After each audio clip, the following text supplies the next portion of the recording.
जय श्री कृष्णा। राधे राधे साथियों। छोटी सी गौरैया का श्री कृष्ण भगवान पर विश्वास। साथियों, कुरुक्षेत्र के युद्ध क्षेत्र को विशाल सेनाओं के आगमन की सुविधा के लिए तैयार किया जा रहा था। उन्होंने हाथियों का इस्तेमाल पेड़ों को उखाड़ने और जमीन साफ करने के लिए किया। ऐसे एक पेड़ पर एक गौरैया अपने 4 बच्चों के साथ रहती थी। जब उस पेड़ को उखाड़ा जा रहा था तो उसका घोंसला जमीन पर गिर गया, लेकिन चमत्कारी रूप से उसकी संतानें अनहोनी से बच गई, यानी उनकी जो जान थी वो पूर्ण रूप से बच गई। लेकिन वो अभी बहुत छोटे होने के कारण उड़ने में असमर्थ थीं, इसलिए वो उड़ न सकें। कमजोर और भयभीत गौरैया मदद के लिए इधर उधर देखती रही। तभी उसने कृष्ण को अर्जुन के साथ वहां आते हुए देखा। वे युद्ध के मैदान की जांच करने और युद्ध की शुरुआत से पहले जीतने की रणनीति तैयार करने के लिए वहां गए हुए थे। उसने कृष्ण के रथ तक पहुंचने के लिए अपने छोटे पंख फड़फड़ाए और किसी प्रकार से भगवान श्री कृष्ण के पास पहुंच गई और कहती है, हे कृष्ण, कृपया मेरे बच्चों को बचाएं, क्योंकि लड़ाई शुरू होने पर कल उन्हें कुचल दिया जाएगा। सर्वव्यापी भगवान बोले, मैं तुम्हारी बात सुन रहा हूं, लेकिन मैं प्रकृति के कानून में हस्तक्षेप नहीं कर सकता। गौरैया ने कहा, हे भगवान, मैं जानती हूं कि आप मेरे उद्धारकर्ता हैं। मैं अपने बच्चों के भाग को आपके हाथों में सौंपती हूं। अब यह आपके ऊपर है कि आप उन्हें मारते हैं या उन्हें बचाते हैं। काल चक्र पर किसी का वश नहीं है। श्री कृष्ण ने एक साधारण व्यक्ति की तरह उससे बात की और जिसका आशय था कि वहां ऐसा कुछ भी नहीं था जिसके बारे में वो कुछ भी कर सकते थे। गौरैया ने विश्वास और श्रद्धा के साथ पुनः कहा, हे प्रभु, आप कैसे और क्या करते हैं वो मैं नहीं जान सकते।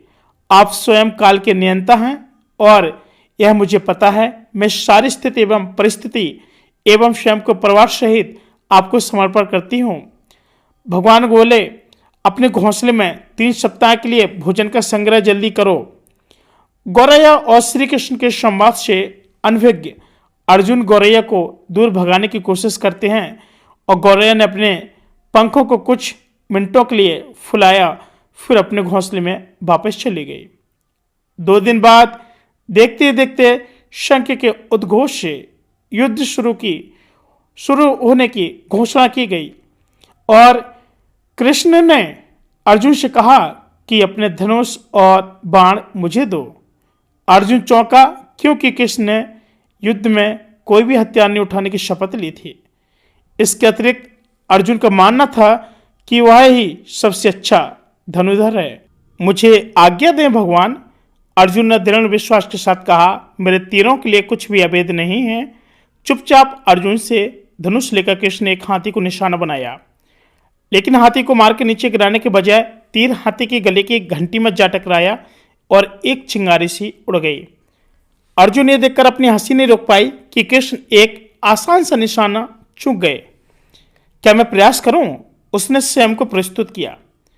उसकी प्रतिक्रिया को नजरअंदाज करते हुए कृष्ण ने उन्हें धनुष वापस दिया और कहा कि कोई और कार्रवाई आवश्यक नहीं है।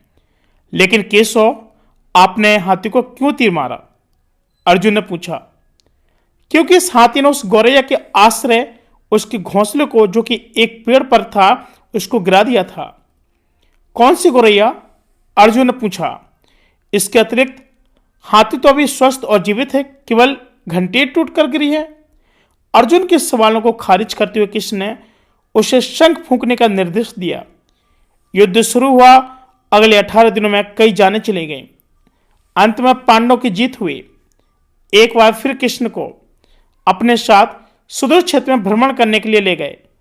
कई 100 अभी भी वहां हैं जो उनके अंतिम संस्कार के इंतजार कर रहे हैं। जंग का मैदान गंभीर, अंगों और सिर बेजान सीढ़ियों और हाथियों से अटा पड़ा था। कृष्ण एक निश्चित स्थान पर रुके और एक घंटी, जो कि हाथी पर बंधी जाती थी, उसे देखकर विचार करने लगे और कहा, अर्जुन, उन्होंने कहा, क्या आप मेरे लिए घंटी उठाएंगे? और इसे एक तरफ रख देंगे। निर्देश बिल्कुल सरल था, परंतु अर्जुन को समझ में नहीं आया। आखिरकार विशाल मैदान में जहां बहुत सी अन्य चीजों को साफ करने की जरूरत थी, कृष्ण उस धातु के एक टुकड़े को रास्ते से हटाने के लिए क्यों कहेंगे? उसने प्रश्नवाचक दृष्टि से उनकी ओर देखा। हाँ, यह घंटी, कृष्ण ने दोहराया, यह वही घंटी है जो हाथी की गर्दन पर पड़ी थी, जिस पर मैंने तीर मारा था। अर्जुन बिना किसी और सवाल के भारी घंटी उठाने के लिए नीचे झुका, और जैसे उन्होंने इसको उठाया, इसके हमेशा के लिए जैसे दुनिया बदल गई। 1 2 3 4 और 5 चार युवा पक्षियों और एक बात गौरैया उस घंटी के नीचे से निकले और बाहर निकले कि मां और छोटे पक्षी कृष्ण के इर्द गिर्द मंडराने लगे और एवं बड़े आनंद से उनकी परिक्रमा करने लगे। 18 दिन पहले काटी गई एक घंटी से पूरे परिवार की रक्षा की। मुझे क्षमा करें हे कृष्ण, अर्जुन ने कहा। आपको मानव शरीर में देखकर और समान मनुष्यों की तरह व्यवहार करते हुए मैं भूल गया था कि अब वास्तव में कौन है। साथियों, इस प्रकार की और अधिक कहानी सुनने के लिए हमारे चैनल को लाइक सब्सक्राइब जरूर करें, और हम मिलेंगे पुनः एक और नई कहानी के साथ। तब तक के लिए जय श्री कृष्णा, राधे राधे।